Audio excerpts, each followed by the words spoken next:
Bill out na.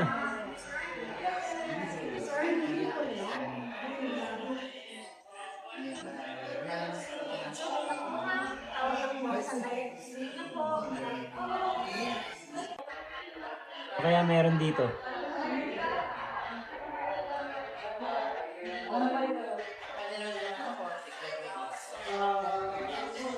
Umalis na yung dalawang kasama niya.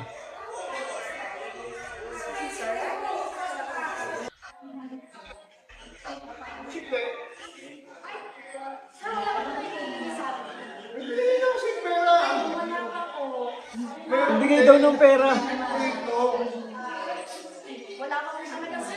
Meron din, 2,000. Mga scammer talaga eh, no? Pag wala kasing pangbayad, huwag kumain.